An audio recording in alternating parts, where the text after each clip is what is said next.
Hello everyone, Mike with Ambush here. It's a beautiful fall day here in Minnesota, and we know what comes after fall, and that's winter. And we're looking forward to some early ice this year, and good season for ice fishing. But as you can see, my skid house has been sitting here all summer.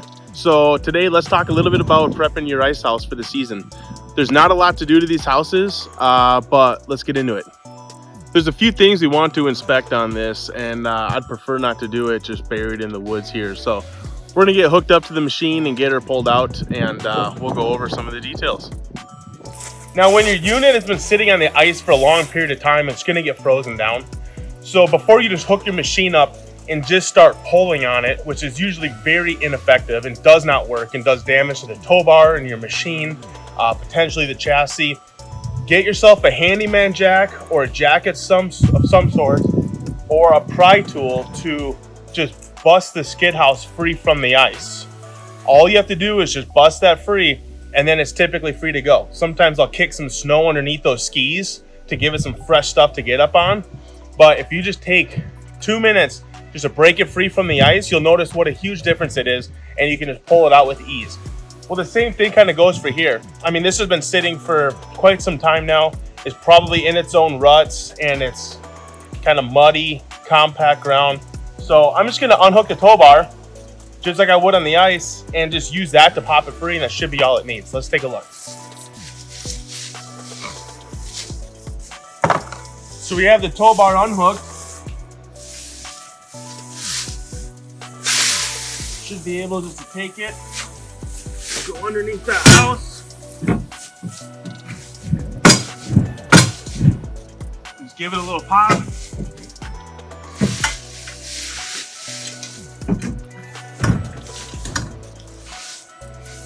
Should be all it needs.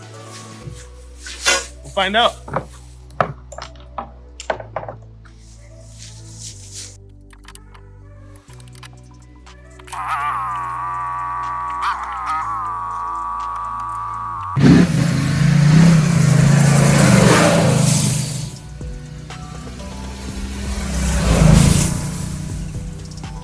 All right, we're out of the woods, up by the barn, and there's a few things we want to inspect.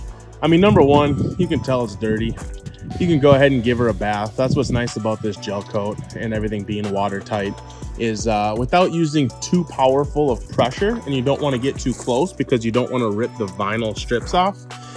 You can hit that with a nice comfortable pressure washer and get it clean and ready for the season. The other thing we're looking for is the silicone. We caulk up and down these vertical edges in the bottom around the whole chassis, up and around the door and around each window.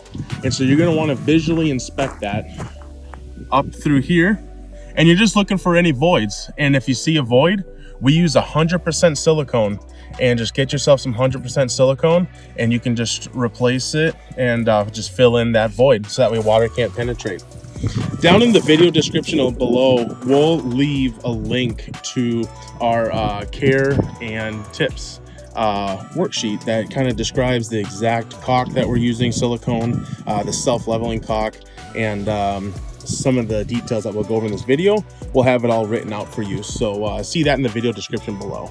The other thing to keep in mind too is if you have anything mounted to the exterior, whether you mounted it or we mounted it, you're going to want to check for voids in the silicone on that as well.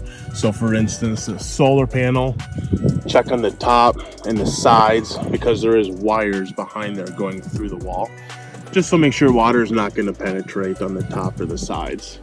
Same thing with the little light, just checking for that silicone, making sure that there's no voids. It all looks good all the way around. Okay, item number 2, we want to inspect the thickness of the hyfax. We use a UHMW, which is a very strong plastic, and it's meant to last for quite a while and through quite a bit of abuse. But you know, gravel or asphalt or concrete, you know, boat landings can really wear into these, and these are riveted on.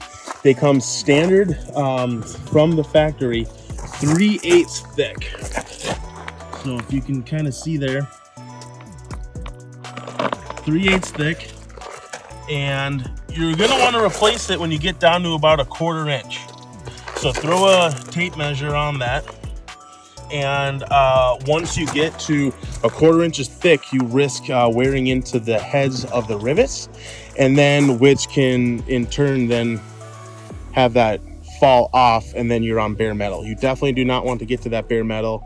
Although this chassis is replaceable, it's not an inexpensive piece to replace. So you're gonna want to replace it before it gets to that point. So get out your tape measure, check, make sure you're at or above, you know, well above 1/4 inch. If you're at about 1/4 inch, it's time to replace it. And we do list that for sale. The other thing to inspect is these rivets along this chassis here. Just inspect them, make sure that they're present. We used to do screws, we switched to rivets.